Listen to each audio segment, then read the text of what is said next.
खुलुमबाय दुलाराय बर' ससियेल मिडियाखौ नायबाय थाग्रा गासै बर' रायजो राजानिसिम आंनिफ्राय खुलुमनाय जासिग्रोबाय। आंनि मुङा जाबाय बिनोद कुमार ब्रह्म। आं सासे रिटायार्ड फोरोंगिरि। थांनाय मार्च दाननि लास्टआव कक्लाबारि गार्ल्स हाइ स्कुलनिफ्राय आङो रिटायार्ड जादों। बर' समाजनि सासे सिनियर सिटिजेन हिसाबै खायसे बाथ्राफोरखौ बुंनो गोनां दं साननानै आं दिनै मेडिया बिथांमोनखौ लिंना लानानै फंनैसो बाथ्रा एसे बुंफोरथिनो नागिरदों। दा बेवहाय खायसे बाथ्राफोरखौ बुंनायनि आगोल आं बुंगोन, खिन्थु बुंनायनि लोगोसे आंनि माखासे तथ्यखौबो आङो होलांफाबाय थागोन। जों दिनैसिम मोनबाय बर'फोरनि गेजेराव मोनथाम एकर्ड जालांबाय। मोनसे जाबाय BSc, सेकेन्डआ जाबाय BTC आरो थार्डआ जाबाय दाखालि 2020 नि 27 जानुवारिनि BTR एकर्ड। दानिया जों नुबाय BTC आगोलाव BSc जितु एकर्ड जादोंमोन, BSc एकर्ड जानायावबो जेरैबायदि समालोचना जानाय जों नुवाखैमोन। BTC एकर्डआवबो प्राय 17 बोसोर हाग्रामा रायजो खुंखांनायालागै बेबायदि क्रिटिसिजम बारा जों नुवाखैमोन। नाथाय BTR एकर्ड जानायनि उनाव जथेस्थ क्रिटिसिजमखौ जों नुदों। बिभिन्न सावरायनायखौ जों खोनादों। दा मोनसे बाथ्राया नैबे जादों, जेब्लानाखि BTR एकर्ड जादोंमोन दुलाराय बर'फोरा ओरैबायदि रंजादोंमोन। साननै सानथाम दुब्लि गेजेराव हर थायै थायै जायै लोङै बिराद रंजादोंमोन। रंजानांगौनि खोथाखामोन, खारन जे समावनाखि BSc सुक्ति जादोंमोन एबसुआ गावसिनि हाबाफारिखौ फोजोबाखैमोन। आलादा रायजो उपेन्द्र ब्रह्मनि सिमां बेखौ मावफुंनो थाखाय बिथांमोना गाराखैमोन। बिनि उनाव आरो फिन 2003 आव हाग्रामानि जितु BTC एकर्ड बेबो जादोंमोन। बेयावबो एबसुआ गावसिनि हाबाफारिखौ नागारबोआखैमोन। फारसेथिं आरो मोनसे बिराद गिदिर वर्ल्ड फेमास एक्सट्रिमिस्ट हान्जा NDP बिथांमोनाबो गावसिनि हाथियार दिन्नायखौ नागारबोआखैमोन आरो बिथांमोना आलादा रायजो सोरजिनायनि जि दावहा बेखौ लाखिबाय थादोंमोन। नाथाय फैयै फैयै हरखाबनो 2020 नि 27 जानुवारि खालि मोनसे एकर्ड जाबाय। बे बाथ्राया रायजोफोरनि गेजेराव गोसारबाय। रायजोफोरनि गेजेराव मोनसे बिराद खुसि जाबाय, जिहेतुके आलादा रायजो नङाबा NDPआ हाथियार गारा, सुक्तियाव फैया। एबसुआबो आलादा रायजो मोनागौ मानि गारा होन्दोंमोन। मोननैबो फैबाय। NDPनि मोनब्रै फ्रेक्सना फैबाय, एबसुआ फैबाय आरो फैबावबाय अल बे UBPO अल बड' पिपुल्स अर्गेनाइजेसन बिसोरो फैनानै सुक्तियाव फैबाय। गथिखे रायजोफोरनि गेजेराव फोथायनाय फैबाय जे आलादा रायजोआ जामारथारबाय। बिराद फुर्ति, लामा लामा दल दामबाय, दुब्लि गेजेराव रंजाबाय, सिमा गैया आरो। जोंबो खुसि जादों सिगांगौमानि। खिन्थु जों सानैसोआ एसे सांग्रांमोन। लोगो लोगो जोङो बेयाव मा दं बे एकर्डआव बेखौ जों डाउनलड खालामना नायदोंमोन। नायनायनि उनाव जों साहित्य सभायाव जिरायदोंमोन। जिरायनाय उनाव सानैसो होनदोंमोन देयार इज नाथिं, बिदि होनखाबाय आरो। खिन्थु बे समाव होननायनि परिबेस गैया, होनजाया। बेनिखायनो जों थाबाय, रंजाबाय, मानसिफोरा फुर्ति खालामबाय। दानिया ब्रायनो बर' रायजो मोनमारबायना, बे जोंनि गेजेराव सोंथि थाबाय। दा बे जाबाय थांनाय 2027 नि एकर्ड। बेयाव माखासे बे एकर्डनि सिगनेचारफोरा दंजोबो, गासिबो दंजोबो। ओमफ्राय नैबे जाबाय 2003 नि, बे जाबाय BTC एकर्ड। बेवहाय मा मा दङ बे खोथाफोरा। दानिया बिदिब्ला बर'फोरा रंजानाय बादियै जों आसलथे आलादा रायजोखौ मोनदोंना मोनदिया बेखौ लानानै जोंनाव माखासे सोंनाय फैयो आरो बेखौ बिजिरनायनि गोनांथि दङ। दिनै जोंनि गेजेराव माबा मोनसे संगठना माबा मोनसे फिथाइ लाबोदों। NDPआनो होन एबसुआनो होन माबा मोनसे लाबोदों। बे फिथाइया गेसेव ना गोखै ना गोदै ना गोफा बेखौ मिथिनाय जा प्रटेन मोन्थाय दङ। आरो जि बुस्थु लाबोदों बे आसलथे दुलाराय बर'फोरनि थाखाय लाबोदों। माने थिग बर'ल' होनला आङो, BTDनि सिङाव थानाय जिमान कमिउनिटि दङ, जिमान हारि दङ, प्रत्येकनि थाखाय बेखौ लाबोनाय जादों। होमब्ला बेखौ मिथिनायनि प्रयजन दङ। नाथाय जों नुबाय, आं दिनैसिम नायबाय, गोबां गोरों गथ'नो सोंबाय आङो, आच्चा नोंथांमोना जे दिनै BTCखौ लानानै बिभिन्न बाथ्रा बुंनानै BTRखौ सापर्ट खालामबाय दङ, एक्चुअलि नोंथांमोना बे एकर्डखौ फरायबायना फरायाखै? अब्ला गोरों गथ'फोरा होनो आं फरायाखैलै सार आं फरायाखै बिदिथ' जानाङामोन खोथाया नैबे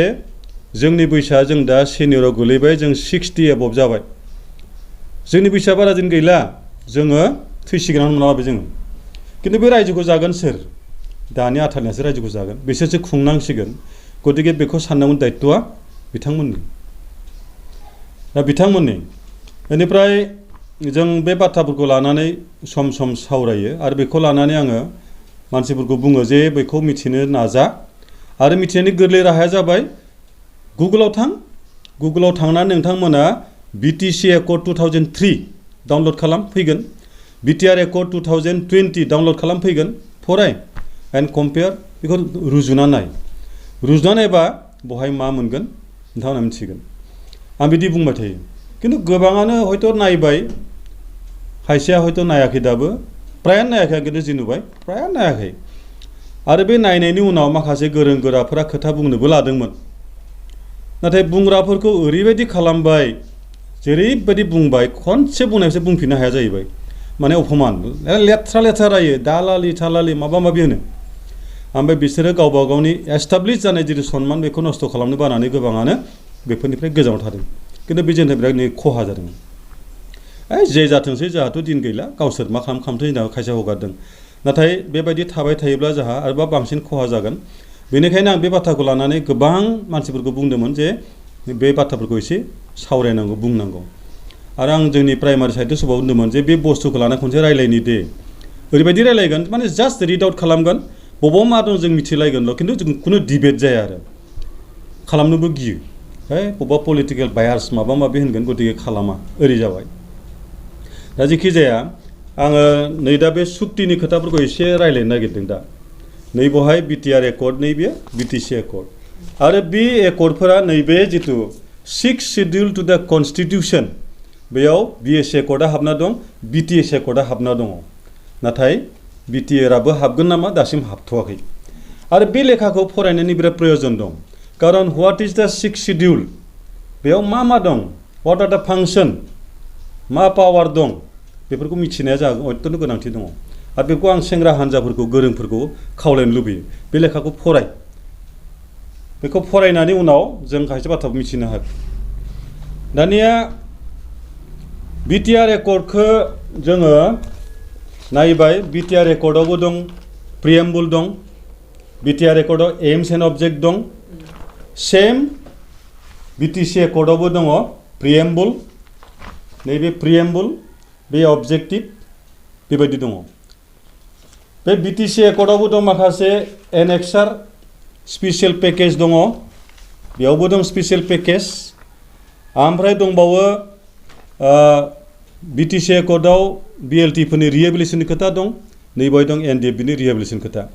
आं बुंनो नागिरनाया ओरैहाय थारमाने दिनै बिटिसि एकर्ड जानायनि उनाव बिटिआर एकर्ड जायोब्ला बिटिसिनि क्लजफोरा भेलिड थागोन ना थाला बिटिसिनि एकर्डफोरा भेलिड थागोन ना थाला थायाबा खिन्थु डेन्जार आरो थानायनि खोथा गैया खारन बेयावबो दं माने प्रिएम्बुल बेयावबो दं एम्स एन्ड अबजेक्ट बेयावबो दं डाबल बेयाव दं एनडिएफबिनि रिहेबिलिटेसन बेयाव दं बिएलटिनि रिहेबिलिटेसन एखे लोगोथ' खारबाय थानो हाया बेयावबो दं स्पेसियेल पेकेज बेयावबो दं स्पेसियेल पेकेज दा बिदि होननानै 20टा एकर्ड जाबा 20टा एकर्डआबो भेलिड जाबाय थागोन नामा निस्सय जानाय नङा आरो बेफोर खोथाफोरा दिनै आयेनाव मालाय गोरोंफोरा खालामखाजोब्बाय सियानफोरा बेखौ एखेबारे बरियायै बानायजोबदों खादों दाना बिटिआर एकर्डआव बिराद गिदिर बाथ्रा जाबाय नैबे बेयाव मा होनदों बेखौ आं फरायबाय थाला टाइमनि खोथा थागोन जोंहा गोरों गोराफ्रा फरायथोंसै बहाय मोनसे दं मा एबसु and its associated organizations as well as various factions of NDFB continued with the demand for separate statehood. Negotiations were held with both organizations for a comprehensive and final solution to their demands while keeping intact the territorial integrity of state of Assam. Assam state ni integrity ko lakinanैसो बे सुक्तिया जादों माने आलादा रायजोनि बाथ्राया जोबना फैखाबाय बहाय किन्तु आलादा रायजोखौ फोजोबनायनि दायित्वखौ बिसोर बोरै मोनखो बर' रायजो रावजों सोङाखै आरो आसुरित बाथ्राया जादों मा आगोलाव बिटिसि एकर्ड खालामनाय थांनायनि आगोलाव बर'फोरनि जिमान संगठन दंमोन बयजोंबो रायलायग्रोदोंमोन किन्तु नैबे एकर्डआ ओरैबायदि हाखु दाखु एकर्ड जानोसैयावसो मिथिदों आरो बहायनो जोंनाव मोनसे कुवेसन थायो 2020 नि एप्रिलाव इलेक्सन जागोन बिटिसि नि ओमफ्राय एकर्डा जादों जानुवारियाव माने बे इलेक्सनखौ टारगेट दंमोन नामा जानुवारि इलेक्सन माबा जाबाय एकर्डा जाबाय बेनिफ्राय इन्टारिम गभर्नमेन्टआ जायासै ओमफ्राय एप्रिलाव इलेक्सन जागोन बे कारनाव बे सुक्तिखौ खालामाखैथ' बे मोनसे जोंनाव फैदों आरो नाथाय बे समाव कोविड जानायनि थाखाय कोविडनि थाखाय थांनाय पास जानानै डिसेम्बराव इलेक्सना जाहैबाय आरो बे दिनै फैयै फैयै 2 बोसोर जानोसै बिथांमोननि सरकारा दानिया बै समाव खिन्थु खुनु मानसिजों रायलायनाय जायाखैमोन आरो एनडिबि फ्रेक्सन मोनब्रैखौ लाबोदोंमोनबाबो जों एकेबारे फोथायथाव सुलुंनिफ्राय मिथिनो हाबाय आहा माखासे सोर्स दङ एनडिबिनि माने रनजननि जितु आगदा खान्थि दि हारिमु जोंहा क्लोज मोनसे टार्म दं आं मिथियो बहुत बाथ्रा बिथांमोना बुंनाय बायदिबा एनडिबिनि लिडारफोरा सुक्तिनि आगोलाव ज' जानानै रायलायनो मोनाखैमोन बिसोर आलदा आलदा हटेल रुमाव दंमोन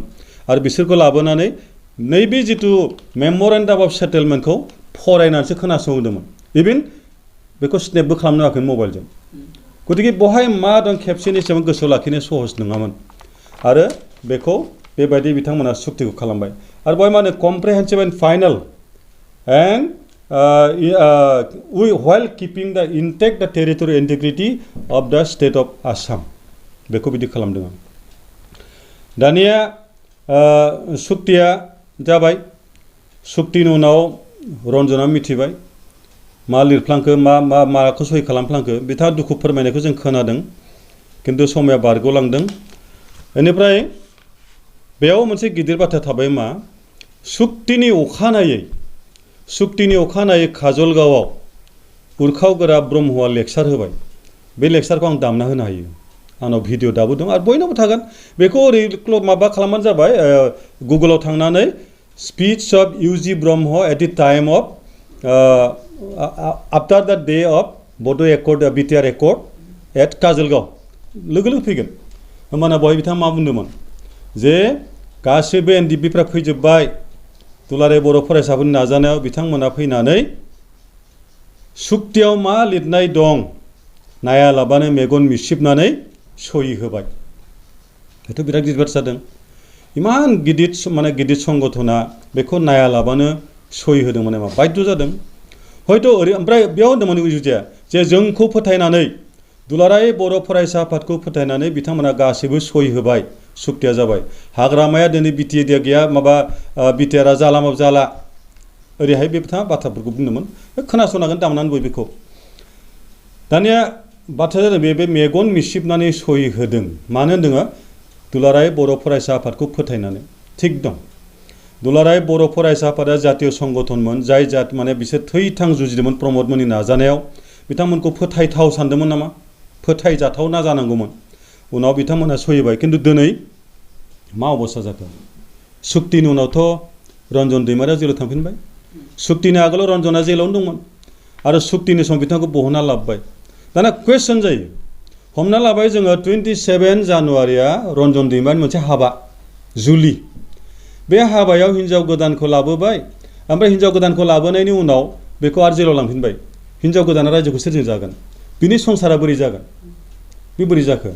आरो जुदि इमान गिदिर दायि बा कनफ्लिक्ट बा बेखौ सहि खालामनो लाबोनांगौ सहि खालामनो लाबोनोबो अर्थ गैयामोन गतिके बेबायदिहाय एथ' गिदिरै थगायनाया भुल जादों ओमफ्राय दा रन्जन दैमारिया दासिम बेसेरा जेलावनो थानांबाय आरो दाखालि बावै नै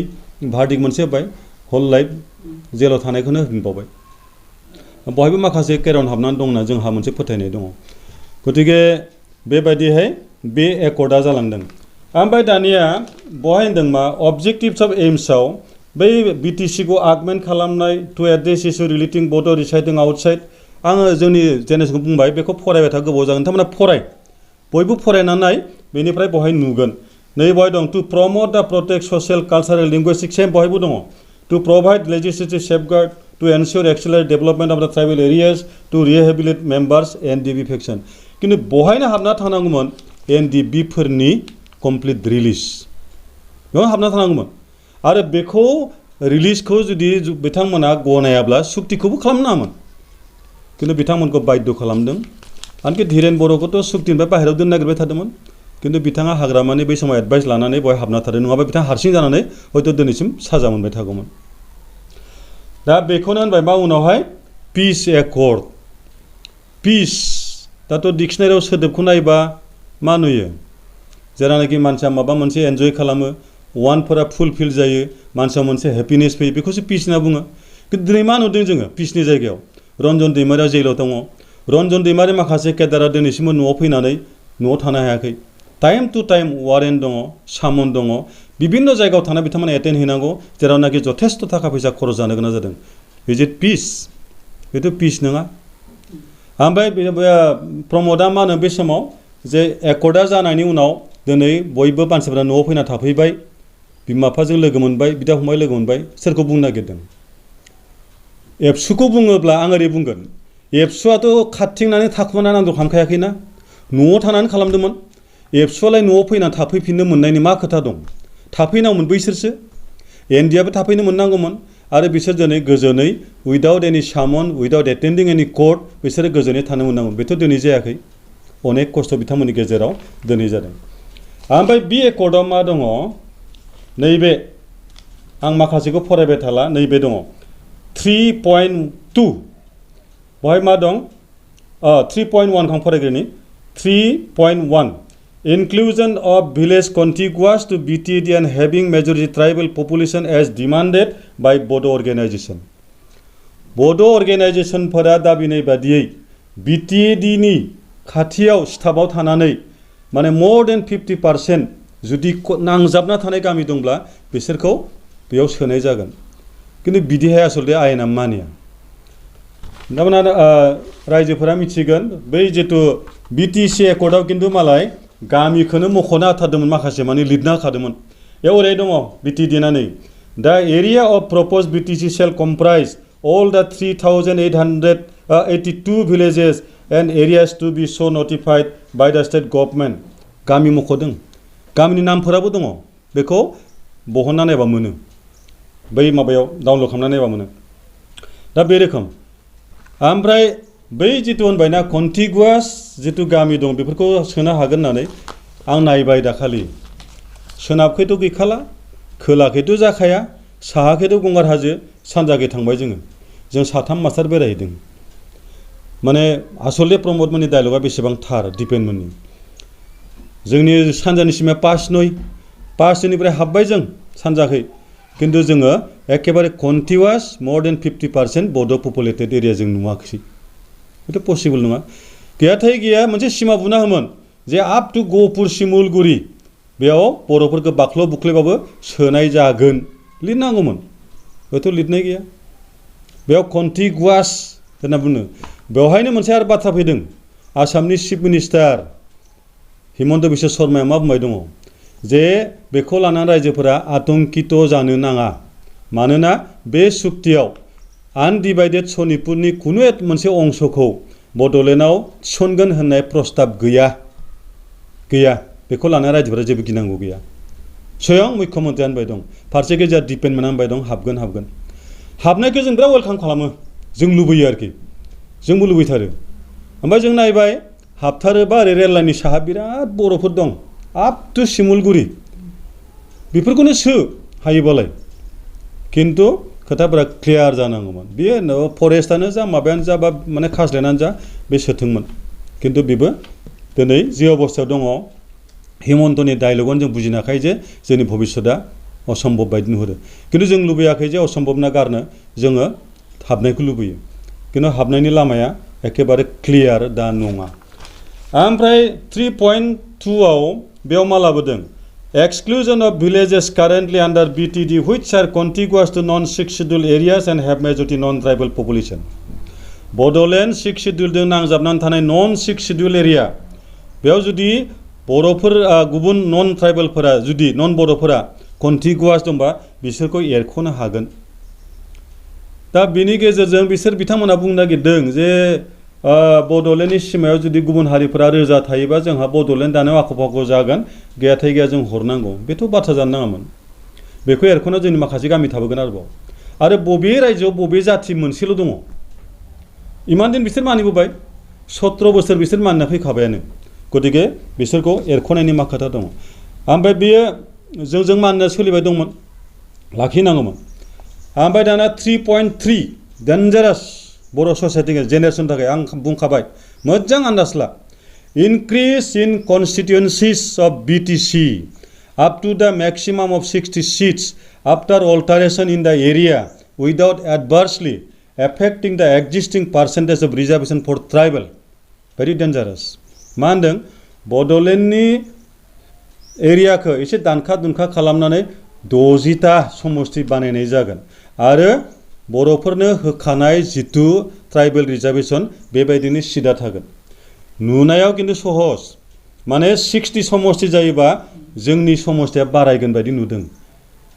बारायगोन अब्लासो जुदि बिटिसि एकर्डआ भेलिड थायोबासो जागोन कारण बिटिसि एकर्डआव लिरनाय दङ बिटिसि एकर्डआव लिरनाय दङ ओरैहाय समष्टिनि खोथाया क्लियार दङ नै A provision will be made in para 2 आं फरायबाय थाला बहाय फरायला गथ'फोरा जोंना रायजोफोरा फरायगोन बड'लेण्डआव माने 40टा समष्टि थागोन 40टानि 30आ थागोन कमप्लिट एसटी 5आ थागोन ओपन माने एसटी प्लस जेनेरेल आरो 5आ थागोन कमन माने स्पेशल बियो होमबाना जा 30आ अलरेडि रिजार्भ खामोन आरो आउट अफ 5 जों आरो मोनबावगौमोन तारमाने एसटी फोरजों बे अरायबो डमिनेट जाना थानायनि मोनसे चान्स दंमोन किन्तु जुदि दिनै बिटिसि एकर्डआ इनभेलिड जाबायबा बै 30आथ' गैला 30आ गैला होमबाना बे मा जागोन जोंनि कन्स्टिटिउशनेल रिजार्भेशना बेसे कन्स्टिटिउशनेल रिजार्भेशना जोंना जाबाय आउट अफ 110 होमबा आउट अफ 60 जों बेसे मोनगोन 6 होमबानिया बड'लेण्डखौ सोर खुंगोन उनाव बिराद गिदिर कुवेश्चन आं बेनिखायनो बेखौ दानि रायजो जोंनि बर' रायजोफोरखौ बे पस्टखौ मोजां फरायजानो लुबैयो आनखि आं बड'लेण्डनि दा खुंग्रा बिथांमोनावबो सोंहरनो लुबैयो मिडियानि गेजेरजों नोंथांमोना रिप्लाइखौ हो मा हाबनानै दं नोंथांमोना ओरैनो सिङाव जा बुजाफोरा दंमान जागोन नामा बे क्लियार जानांगौ बुस्थुआ ओरै थानांगौमोन इभेन आफ्टार द एकर्ड अफ बिटिआर एक्सेप्ट द उमुक क्लज अफ द बिटिसि आदार विल बी भेलिड बे थानांगौमोन गैया कारण बिएसि एकर्डआ बिटिसि जानायाव इनभेलिड जालांदों बिटिसि एकर्डआ जुदि बिटिआरआ एक जायोब्ला बेबो इनभेलिड जागोन जायोब्ला नोंनि बै 30 + 5 + 5आ बेयो खामानि गैला आरो बेखौ देनां आयेनजों गेलेगोन मालाय आयेनाव मा लिरनाय दं बेखौ लाना बुंगोन गतिके बे 30 + 5 30 माने 5 बेयो जोंहा गोमागोन जों मा मोनहैगोन आउट अफ 100 जोङो 10 मोनो आउट अफ 60 जों 6 मोनगोन बे बेसेबां सैथो नंगौना नङा सोरबा जुक्ति होनानै बुंब्ला आं मोजां मोनगोन आरो बिथाङा बुंनांगोन जे आफ्टार द accord of BTR BTC एकर्डआ valid थागोन ना थाया आंनि मथे थाया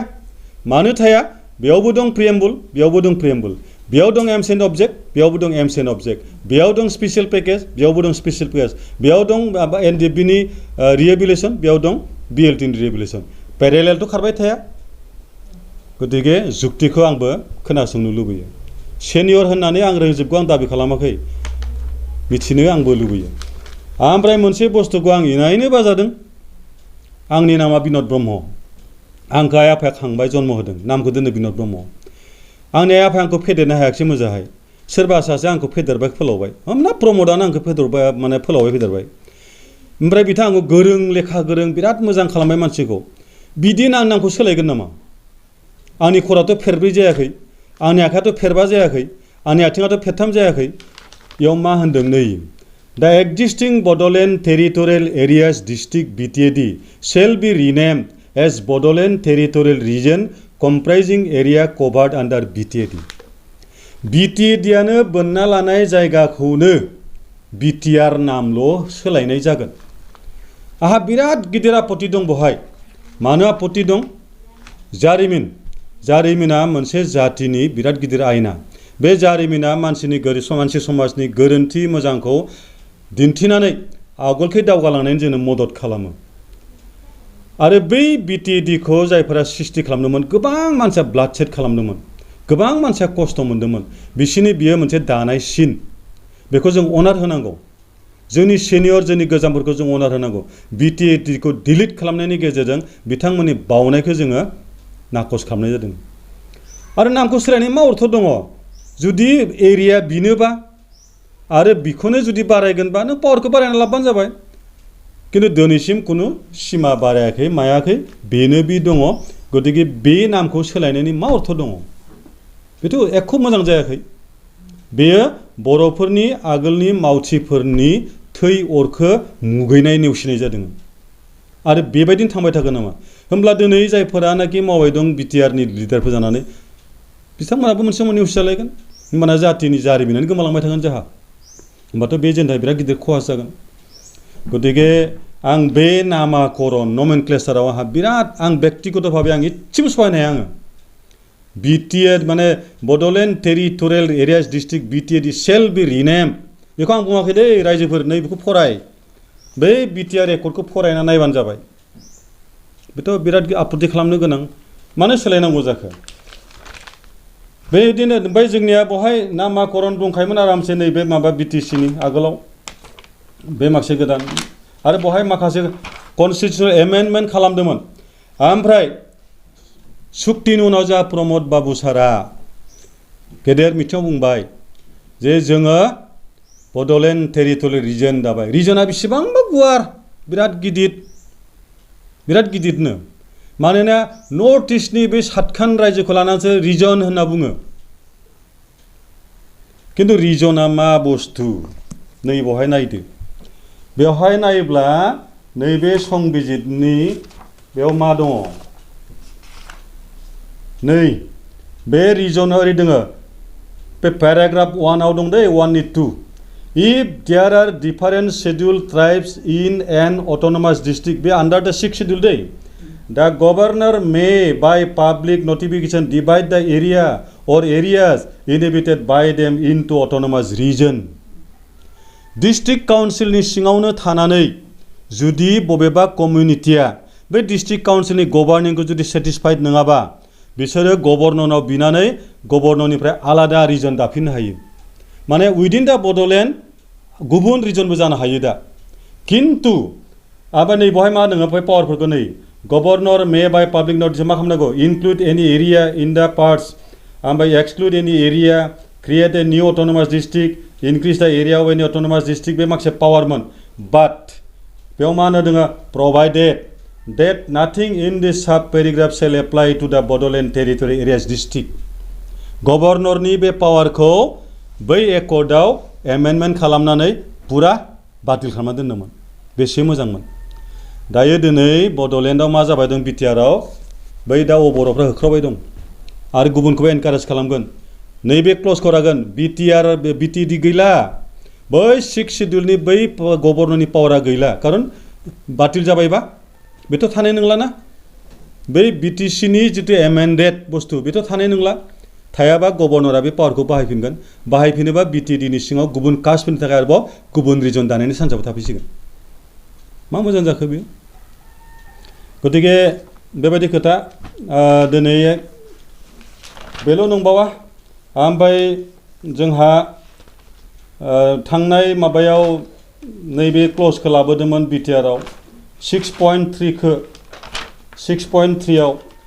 Government of Assam will initiate measures to provincialize school and colleges established in BTD and Bodo medium school outside BTD as per special need and requirement. मा होनबाय सुक्तिनाव बड'लेण्डनि सिङाव थानाय जेसेबां स्कुल दं not only बड' गुबुन गासैबो प्रभिन्सियेल जागोन आरो out of BTD Boro' medium स्कुलफोरा प्रभिन्सियेल जागोन खिन्थु बेयाव मा होनदोङो as per special need and requirement as per special need requirement जुदि गभर्नमेन्टआ बुङो नो रिक्वायर आरो बेहा जुदि माखासे क्राइटेरिया गैया बहा जागोन बेयो दिनैसिमबोथ' प्रसेसखौ नुवाखै दा होनबाय दं जाबाय जागोनानो बे जाथारगोन होनबाय दङ खिन्थु आसाम गभर्नमेन्टआ एसेबां गोरलै बेखौ मावनो हानाय बुस्थु नंखाया बेखौ मावा बेखौ दायो स्कुल एबलिश खालामनासो दंबाय दङ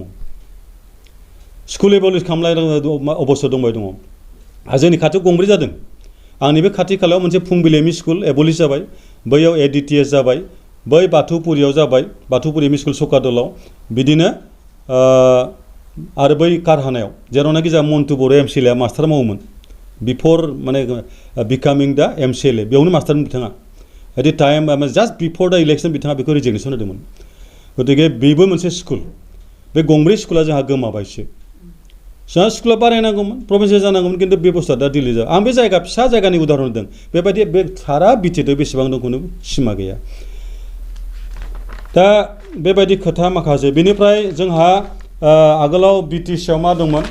डिसि आरो एसपिआ आउट अफ पावार थागौमोन माने जोंनि कन्ट्रलाव थायामोन आरोखि माने माबा जोंनि जितु डेभेलपमेन्टनि जि खामानि बहाय बिथाङा बाहेरायाव थागौमोन बिथांमोना मात्र ल' एन्ड अर्डार थागौमोन एबार मा होनबाय जोंहा माबाया प्रमद बाबुनि सरकारा जे जों डिसिखौ जोंनि सिङाव लाबोबाय जों डिसिखौ बाहायनो हाबाय बाहादुरि माबोरै बाहायखो बेयाव लाइजाम गांसे दं आं फरायना होनो आङो थारमाने ओरैनो बुंब्ला रायजोफोरा फोथायनाय नङा होननानै आं फरायनो नागिरदों नैबे 4 जुनाव इसु जानाय मोनसे अर्डार बे 4 जुनाव जानाय अर्डाराव बै जे जोंनो 40 पावार होदोंमोन 40टा पावार बेखौ जोंहा पुरा निजाहाय आयेन बानायनो हायो बहाय रोखा रोखा लिरनाय दं बड'लेण्ड अट'नमास काउन्सिला बै 40टा पावारखौ निजा बबेहाय आयेन दानानै बेखौ कारज'करि खालामनो हायो बे बुस्थुखौ बे नैबे लाइजामनि गेजेरजों डिसिनो हरबाय ओमफ्राय डिसिनो होनबाय मा डिसिखौ जों बाहायनो हाबाय खिन्थु मा लिरनाय दं नायदो नै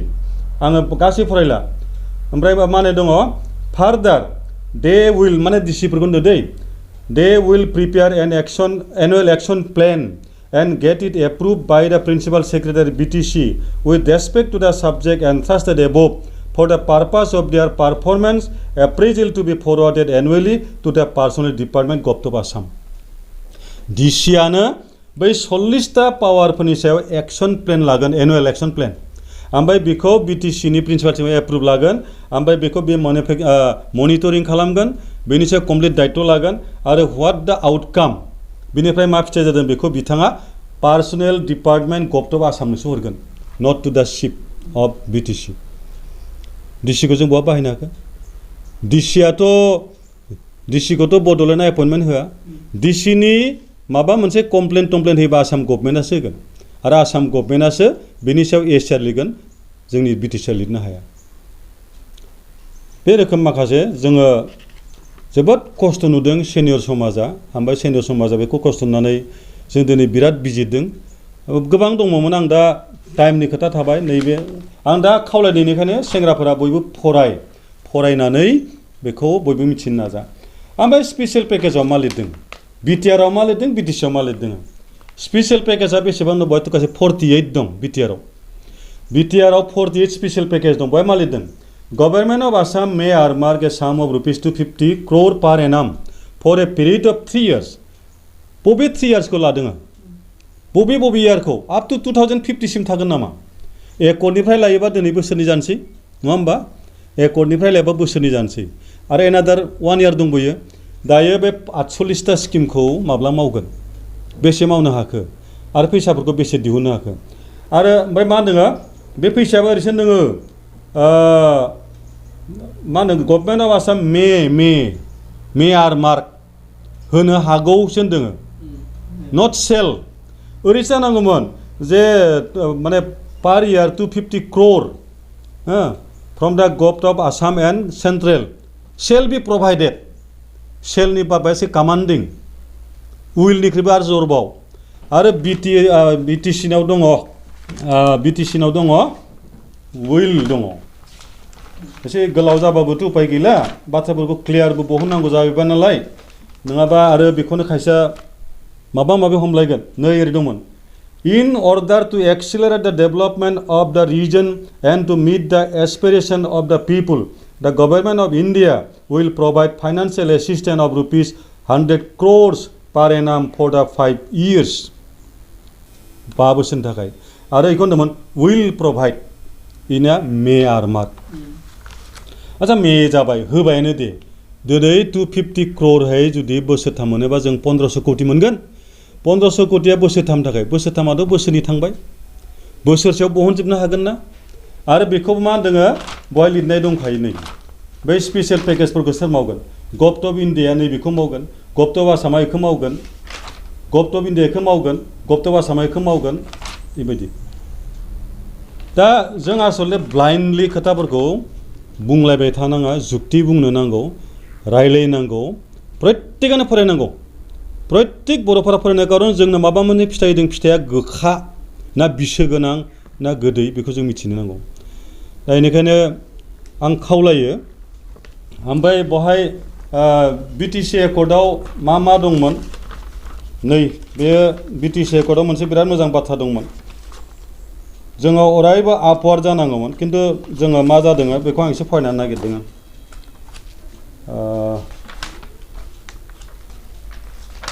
तारमाने ओरै दङ बड'लेण्डआव 12 जन इएम थागोन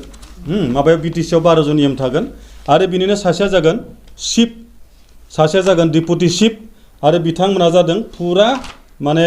केबिनेट मिनिस्टार नै There shall be an executive council comprising of not more than 12 executive members, one of whom shall be the chief and another one the deputy chief of the said executive council. There shall be adequate representation for the non-tribal members of the executive council. The chief and the deputy chief of the council shall have the status equivalent to the cabinet minister and other executive members equivalent to the minister of state of Assam for protocol purposes in BTC area. किन्तु दानिया मा जादों दानाथ' पन्सायतनि member बायदिसो जाना दं गतिके बिराद साननो गोनां बाथ्रा जादों बे एसे मोजां बेनिख्रुइ साबसिन लाबोमोन जों वेलकाम खालामगौमोन आरो दाबो बेनिखायनो जों माखासे सिन्था खालामो गमामायैनो बिटिआरआ जुदि एकर्ड जायोब्ला बिटिसिआ कमप्लिट इनभेलिड जायोबा जोंनि सेफगार्डआ माबायदि जागोन आरो दिनै बेखायनो सोरबा बायदि पिएल होदों दा पिएल होनायखौ बया मोन्दों मानो पिएल होखो नायदोब्रा एसे नाय मानो पिएल होनो गोनां जादों मा दं मारो इयाव आंथ' बहुद गोरों गथ'नाव सोंबाय फरायथ'वाखैलै सार फरायनाय जायाखैलै सार फराय खारन भबिष्यतआ बहायनो हाबना दं जोंनि जिउआ बहायनो हाबनानै दङ ओमफ्राय दिनै सिक्स शिडिउल होनबाय थादों सिक्स शिडिउलाथ' टटेलि आरो नैबे माबा दै नैबे जितु पावार एन्ड फांसन बे सिक्स शिडिउलाव नैबे संबिजिर दंखायो किन्तु बेयो स्पेसियेलि बड'लेण्डआ लाबोदोंमोन एमेन्डमेन्टनि गेजेरजों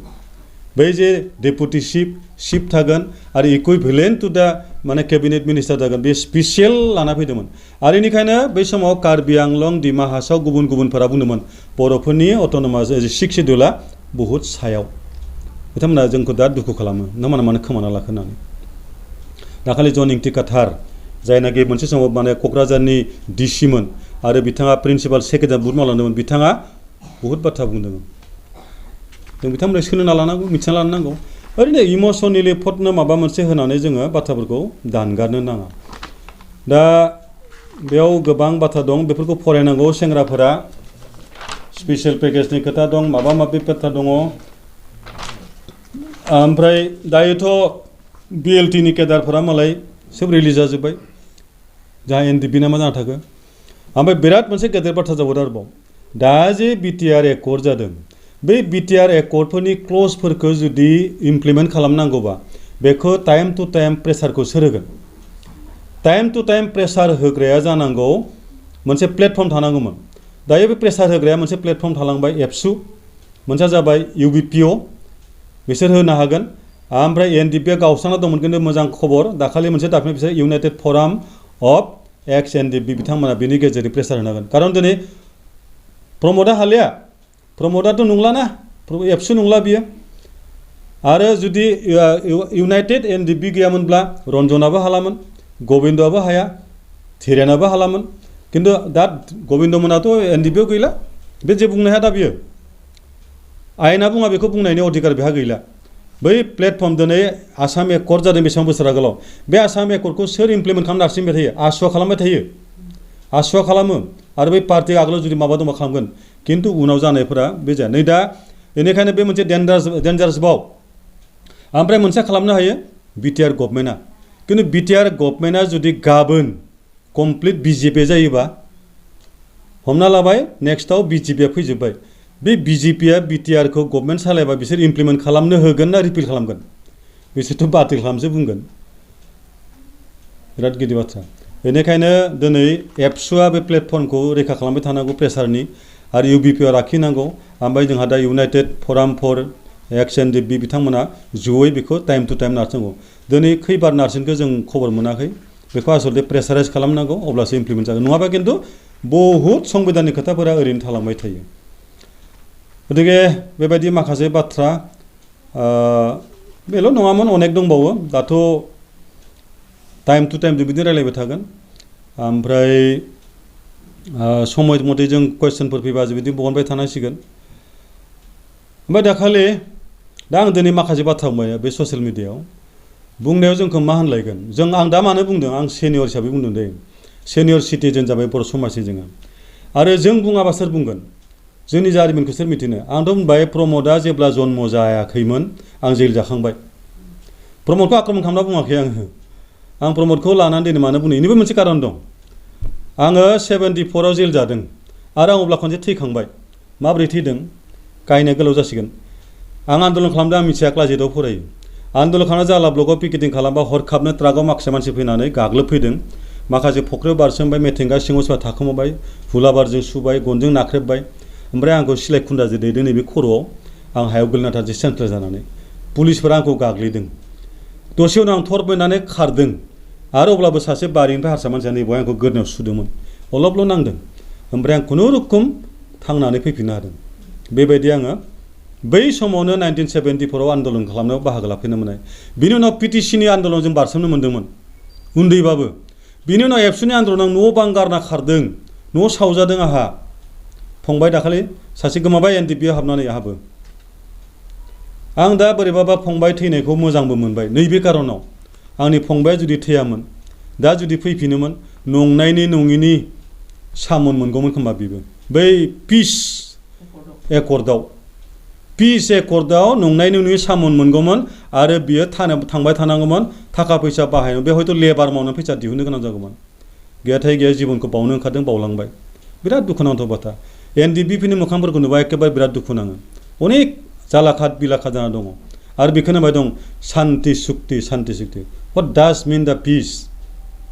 बेखौथ' बिराद गिदिर बाथ्रा आरो बेखौ बुंनो नाङा आसले बुंबाय थानो आं बिराद लाजियो गतिके आं बे कारनाव बुंदों जे दा होगोन बे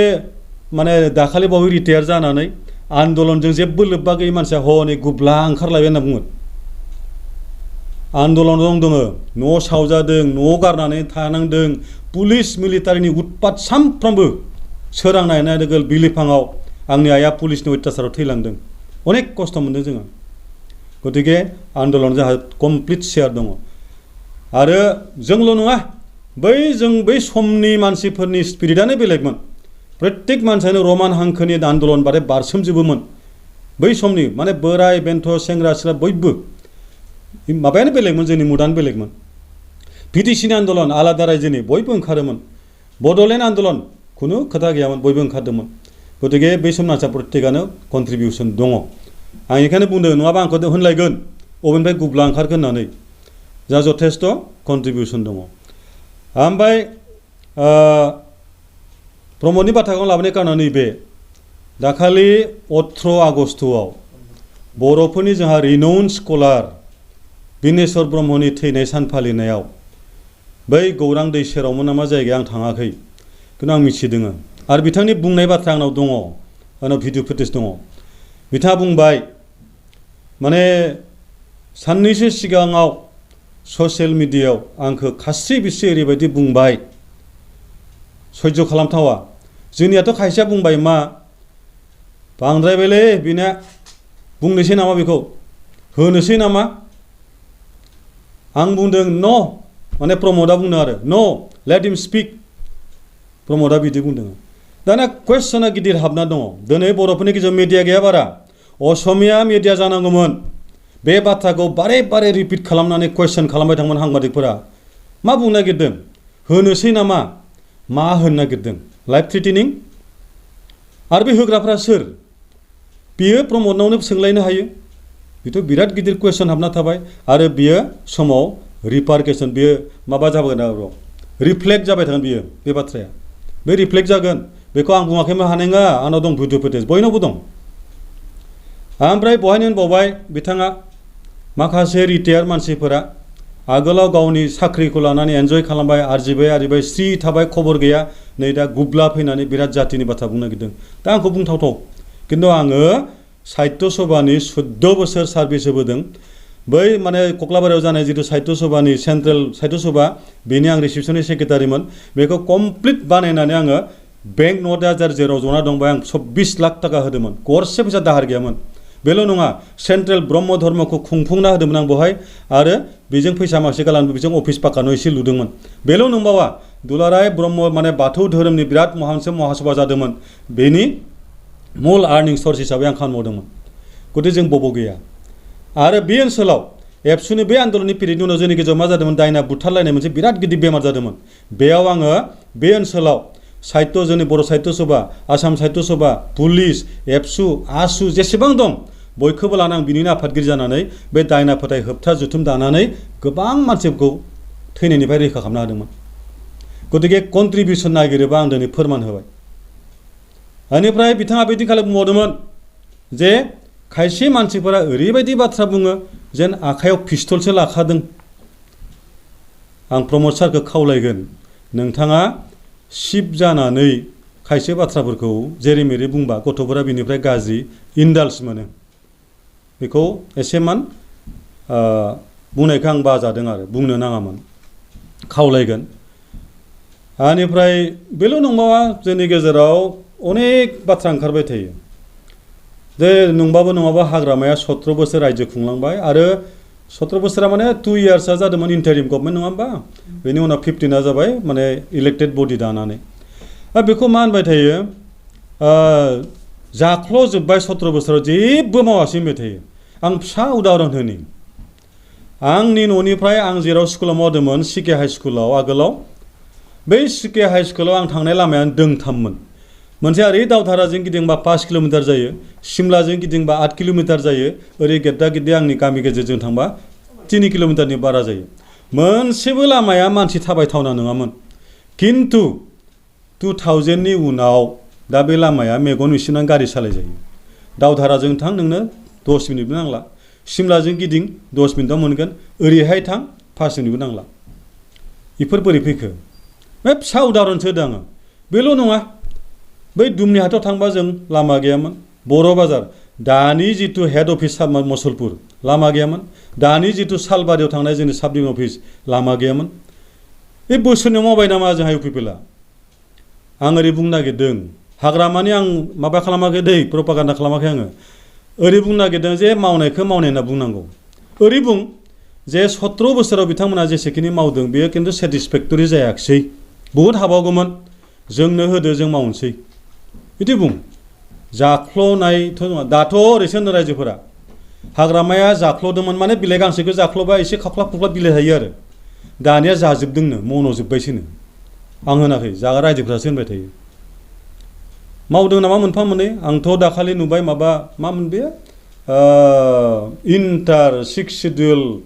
प्रिमियार लिग फुटबल खेला फाथिबाय बेफोरबो मोनसे खेला आं बाख्नायगोन बया जायाखै बेफोरबो मोजां जादों मानोना माखासे जोंनि सेंग्रा गथ'फोरखौ बिनिफ्राय माखासे सिन्था गाज्रि सिन्थानिफ्राय जोङो डाइभार्ट खालामना लाबोनो हागौ आरो बिसोरखौ जोङो बेस्थ' लाखिनो हागौ आरो बिसोरनि जितु रोंनाय बेखौ जों दिन्थिनायनि गेजेरजों जों बिथांमोननि जिबन दानायाव जों मदद खालामनो हागौ नाथाय बहायनो मोनसे खोथा जाबावदों आरोबाव दाखालि फाइनाल खेलायाव बिटिआरआ देरहाबाय देरहानायनि उनाव जोंहा गबिन्दनाव सोरबा हांबादिगा सोंबाय डिपुटि चिफनाव अब्ला बिथाङा होनबाय जे खेलायाव बिटिसिआ चेम्पियन जादों नाथाय खेलाया मिज'नानो साबसिन जादोंमोन आरो बेनि कारना जाबाय मा थांनाय 17 बोसोराव माने बिपिएफ सरकारा खेलानि इनफ्रास्ट्राक्चार जेबो मावलाङासै बेथ' बिराद गोरोन्थि बै मुसलपुर बाथौपुरियाव जादोंमोन बे इन्टार 6 सिडिउल प्रिमियाम लिगआ बे स्टेडियामा सोर बानायनाय जिखिनि दं बेखौ सोर बानायनाय आरो बै जितु डिमा हासावआव जादों माबायाव मामोन डिमाकुसियावथ' आं मिथिनायाव नङाबो जानो हागौ दे आं मिथिगौ खिन्थु बे कमलि एमएलए बिथाङा माबा एसे रेजेर होदोंमोन बेजोंनो एसे साखोन सिखोन जादों क'क्राझारनि साइ बेखौलाय सोरथो बानायनाय बे साननैसोआव बानायब्रबबाय नामा नोंथांमोना आरो बिदिनो सालबारिनि बै जितु जोंनि स्टेडियाम बेफोरखौ सोरथो बानायनाय दा एसे मावनायखौ मावनाय होननांगौ बुंनांगौ जे आरो मोनसे खोथा जोंनाव समस्या जोबा one is unlimited one arises one after another आरो थानांगौ माने डायनामिक ससाइटि मोनसेयाव आंखालनि जोबनाय थाया डायनामिक ससाइटियाव मोनसे आंखालनि जोबनाय थाया आरो आंखाला माब्ला जोबगोन जेब्ला थैगोन थैबा जोब्बाय खिन्थु बर'फ्रा जिहेतुके दावगालांबाय दं समस्याया जाबाय थागोन आरो बै समस्याखौ फेस खालामनो थांनो नाजानाया जाबाय जोंनि मोनसे आसायानो जाबाय जिबननि मोनसे गुबुन नाम आसा थायोबानोथ' जों थांना थागोन आरो बे आसा थायोबा जोंनाव मावनाय फैगोन खिन्थु अभाबा जुदि जोबोबा मानथाय मावबावनो दंबावो जा जेबोआनो गैला गतिके दा बेबायदि खोथाफोरखौ आं दिनै एसे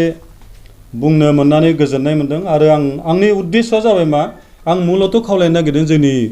दानि आथाल सुबुंफोरखौ एकर्डफोरखौ फराय BSc BTC एन्ड BTR एकर्डखौ फरायनानै मा दं बहाय एसे कम्पेयार खालाम गमामायैनो दानि स्कलारफोरा बुंनाय बाथ्राफोरा बेसेबां सैथो जेराव मेराव आबेगिक भाबै हेंथा होनांगौआनो होबानो जाया दिनै जोंनि जिथु अबस्था बे अबस्थाफोरा जोबोर खैफोदाव दं जों लासै फारि जोंना थार्ड आरो ग्रेड 4 नै बावहाय BSc एकर्डआवबो लिरनाय दं बिराद मोजां लिरनाय दं बे BSc एकर्ड फरायबा मोनगोन जे थार्ड एन्ड ग्रेड 4 खौ एपइन्टमेन्ट होनायनि आरामसे अधिकार दं होननानै लिरनाय दङमोन एपइन्टमेन्ट होनायनि फरायबाय था गोबाव जायो आरो फरायाबाबो माखौबा थालाङा नै The Bodoland Executive Committee would have powers to appoint class 3rd and 4th staff within its jurisdiction for implementation of scheme connected with the subject enumerated in Schedule A. नैबे A आव मा दं बेफोरखौ लानानै बेयाव मा दं गासै 38 दंमोन बे डिपार्टमेन्टफोरखौ लानानै माखासे साख्रिफोरखौ होनो हानायनि अधिकार दंमोन दाथ' गैला फरेस्टनि रयेल्टी दा फिक्सेसन खालामनायनि बेखौ बोखानाय अधिकार दंमोन दाथ' बेखौबो सेना लांबावबाय होनना खोनाबाय मा दंबाय दालाय दा BTC अफिसावथ' आं दाखालि गले थांबाय दंमोन लांदां मानसिफोरानो गैया आरो माखासे ओरैनो जलायलायबाय थायो खामानियानो गैया सोरबा लुदु गेलेदों सोरबा ओरैनो टेन्टावनानै टेबोलाव टाइम पास खालामदों दा बिदि होनबा ओरै होनगोन नामा जे खामानिखौ जों मावखाजोब्बायबालाय मावथो मावनो थांबावनो खिन्थु दाथ' DC अफिसावसो मानसिया थोन जायो खारन एभ्रि माबायानोथ' एवसो जायो नालाय दा बे रोखोम ओमफ्राय डेभेलपमेन्टनि खेत्रआव दाखालि एप्रिलाव जिथु जानाय 2002 नि जिथु बड'लेण्डनि एसेम्बलि बेवहायथ' माखासे कुइसन एन्सार दं बेखौ नायबाथ' दा गोदानै मावनायनि गावथायनायखौ फोरमान गैया जा UPPLनिफ्राय दा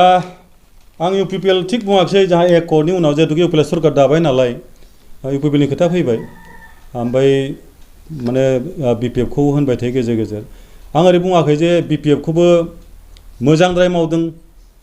फोजोबदों बेखौ बुङाखै किन्तु जथेस्थ मावदों आरो जोंनि गेजेराव माखासे कनफ्लिक्टखौ लाबालाबानो मावनायनि गेजेरजों कम्पिटिसन खालामनांगौ होमब्लानो रायजोनि मदद मोनबाय थागोन बेखौ लुबैयो गतिके आंनिफ्राय आं दिनै एसे बाथ्रा लाबाय बुंबाय ओमफ्राय जोंनियाव सेनियर आरो जुनियरनि गेजेरजों मोनसे बिराद माने गेप जाबाय दङ सेनियर मालाय माबायाव इन्टारनेशनेलाव मा जायो on 21st आगस्टआव इन्टारनेशनेल सेनियर सिटिजेन डे फालियो आरो बिनि गेजेरजों सिनियर सिटिजेनफोरखौ सन्मान होनानै बिसोरनि माखासे डेडिकेसन बिसोरनि मावनायफोरखौ गोसोखांना रायलायनानै उननि माथाफोरखौ माने एनकारेज खालामो थिग बिदिनो 2 अक्ट'बरावमोन नामा बियो 2 अक्ट'बर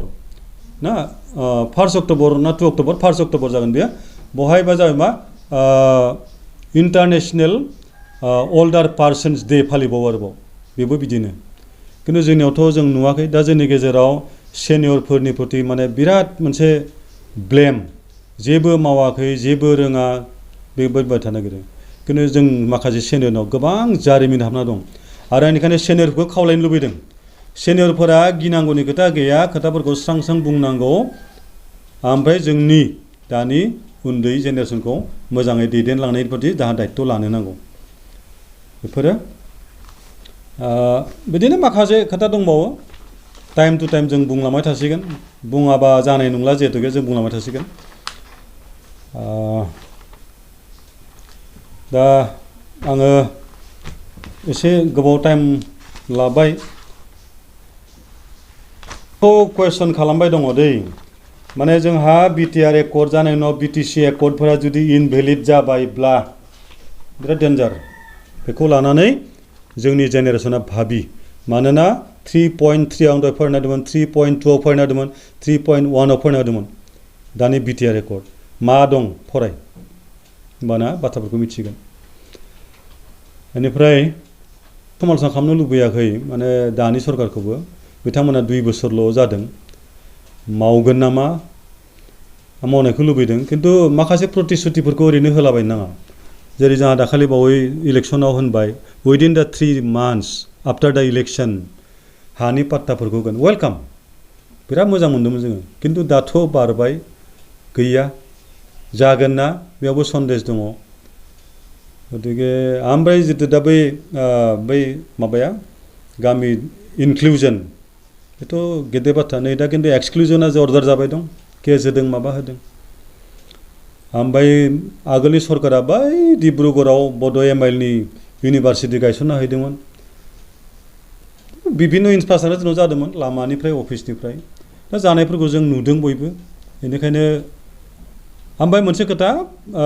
बर्तमाननि सरकारा बुंनानै बे 17 बोसोरखौ जाजोब्बाय 17 बोसोर जेबो मावाखै बे बाथ्राया खिन्थु रायजोफोरा बाथारबाय खोनासंनो हा बेखौ मा होननाय जायोब्रा होनो रायजोफोरा दा 17 बोसोराव जेबो मावाखैनो मा होननाय जायोब्रा हा जों गामिनि लामाखौ सोरथो मावनाय बिसोर फैनायनि आगोल जादों बैलाय बोरै जानाय होननानै रायजोफोरानो बुङो गतिके बेखौ जों बायदिया बुंनो नाङामोन आरो बिथांमोनानो बेखौ बुंबाय थायोब्ला खिन्थु गावनो माइनास पइन्ट बियो बेखौ बुंनो नाङा जेबो जायाखै होननायखौ बुंबाय थानो नाङा जानायखौ बुं ओमफ्राय जों गोदानै मा लानो बुंबाय था मावलांबाय था जोंबो लुबैगोन ओमफ्राय दा जों जि नुबाय जोङो सावरायो जोंनि गेजेराव गमामायैनो बिटिसि एकर्डआ थायोब्ला गाहाम जागोन ना बिटिआर आयेन जाबा गाहाम जागोन गैयाथाय गैया बिटिआर एकर्डखौ खायसेया बेनिखायनो डिनाउन्स खालामनाया साबसिनसै नामा होननानै बोरैबाबा बिदिनो जाहैदों दा आं बुङाखै दा खिन्थु तुलना खालामबा नायबा मोनो जुदि जोंनि बस्तुआनो गासिबो गैया जायोबा मा जागोन बे आरो दासिमबोथ' बिटिआरआ जायाखैना बे सुक्तिफोरा बिधान सभा पास जानांगौ बिधान सभा पास जानानै बे रायजो सभायाव थांनांगौ लकसभा पास जानांगौ राष्ट्रपतिया सहि होनांगौ अब्लासो बे एक्ट जायो दाथ' जायाखै बे मेयार ओरैनो मोनसे रायलायनायनि गेजेरजों टेबोल टकनि मोनसे डिसिसन बायदि जाना दङ गतिके आं दिनै बेखिनिखौ बुंनो भाबिदोंमोन आरो बुंनायनि गेजेरजों आं रायजोफोरखौ बेखौनो खावलायनो नागिरदों एसेमान रायजोफोरा सांग्रां जा सम दंबावो आरो दा मोनसे दाबो जोंनाव दंबाय दङ दा जोंथ' माखासे पावारखौ खोमाबाय जों जुदि जोंनि गेजेराव जोंखौ फोथांना लाखिनो लुबैदोंबा दा मोनसे सुबिदा दं बे सुबिदाया जोंना आल्टिमेटलि बर'थ' जोंना बिटिएडिनि माबा खालामनाय जों हायोबा ज' जा दाबो इउपिपिएललाय बिपिएफलाय ज' जानानै सरकारखौ दा होमबाना जोंनि पावारखौ जों आरो लाफिनजोबनो हागोन